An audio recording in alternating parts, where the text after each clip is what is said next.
이렇게 와야 화면이 중간에 나올 것 같습니다. 예, 에베소서 5장 19절, 예, 우리 다 같이 한 목소리로 합독합니다. 신약성경 315쪽입니다. 19절입니다. 시작. 시와 찬송과 신령한 노래들로 서로 화답하며 너희의 마음으로 주께 노래하며 찬송하며. 아멘. 예, 우리 앞뒤 좌우에 계신 분하고 이렇게 인사하겠습니다. 예, 메리 크리스마스 인사하겠습니다.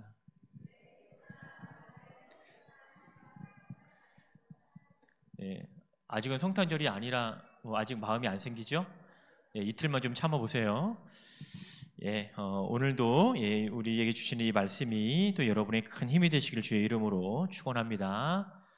예, 이미 여러분의 마음은 이따가 2부 순서가 있긴 하겠지만 조금 한번 참아보세요. 지금은 이제 예배 시간이니까. 자, 벌써 한 해가 이제 다 지나가고 이제 얼마 남지 않았습니다.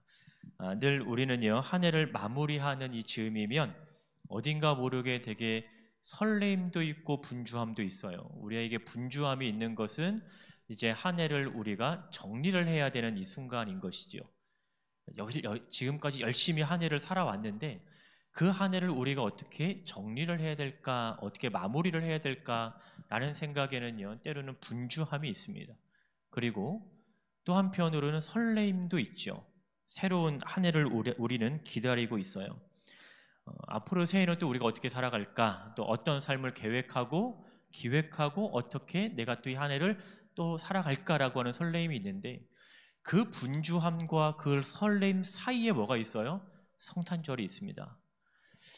이 성탄절을 우리가 어떻게 보냈느냐는요, 다를 수 있겠죠. 누군가에게는 분주함 가운데 지나가는 성탄절이 될 수도 있고요, 누군가에게는 이 설레임 가운데 맞이하게 되는 성탄절이 있을 수 있습니다. 그렇다 보니까 성탄절을 맞이하고 보내는 모습들이 아주 다양해요. 그런데 왜 성탄절이 중요한지, 왜 예수님께서 이 땅에 오셨는지를 우리는 분명히 알아야 될 필요가 있습니다. 이제 2주 전부터인가 이제 열심히 다들 준비하시고 어제도 밤늦게까지 막 준비 이렇게 하느라고요. 예, 한 2주 정도는 교회가 시끌벅적했던 것 같아요. 매주마다 이러면 좋겠지만 그렇게 되면 매주마다 여러분이 분주하겠죠. 매주마다 힘들겠죠.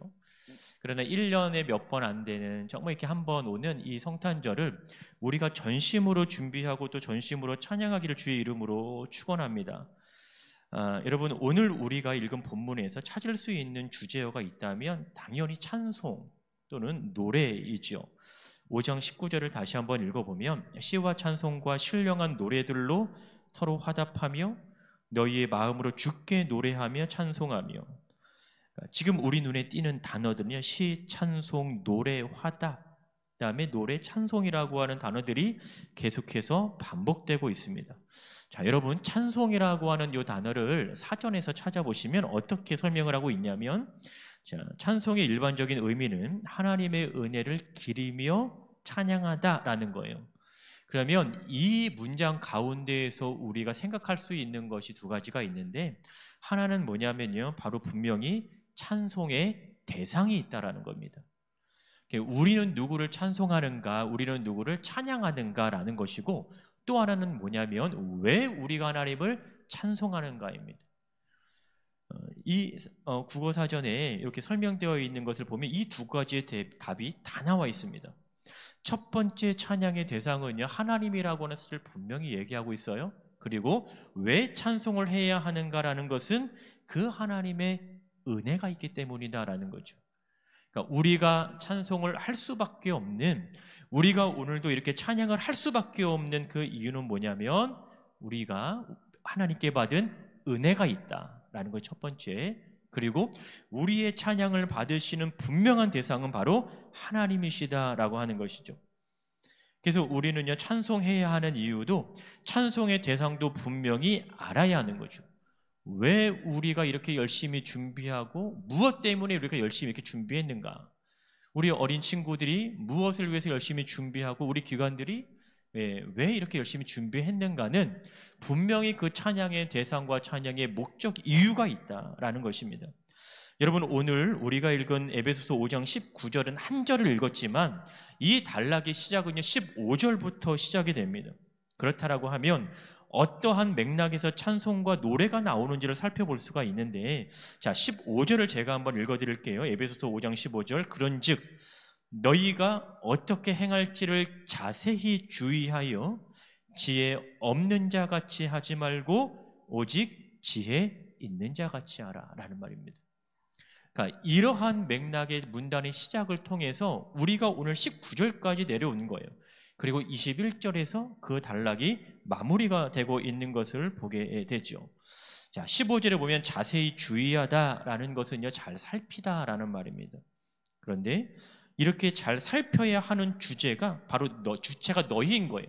너희는 너희가 어떻게 행할지를 자세히 주의하여라는 것입니다.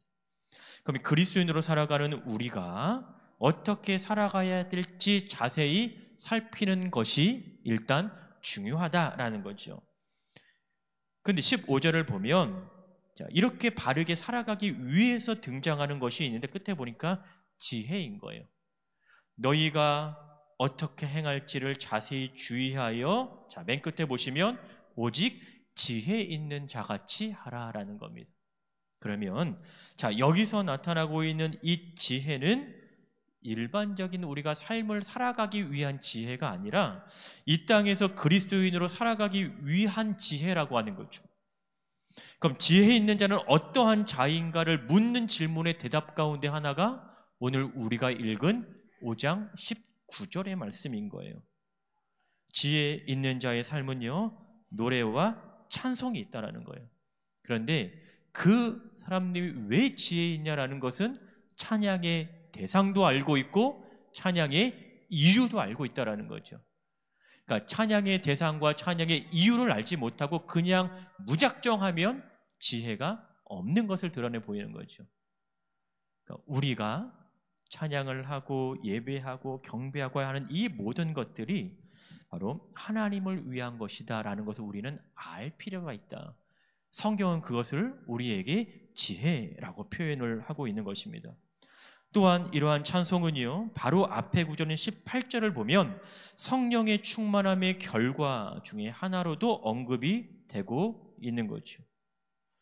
술 취함은 방탕함의 결과로 언급이 되지만 성령의 충만이라고 하는 것은요, 지혜, 찬송, 노래, 더 나아가서 감사와 순종의 열매가 맺혀지게 된다는 겁니다. 그러니까 하나님을 찬송함을 통해서 우리는 우리의 삶의 주인이 누구시냐라는 것을 알게 된다는 것이죠.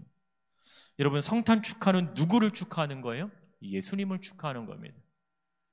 케이크를 불어도 예수님을 위해 불어야죠. 우리를 위해서 부는 게 아니라는 거죠.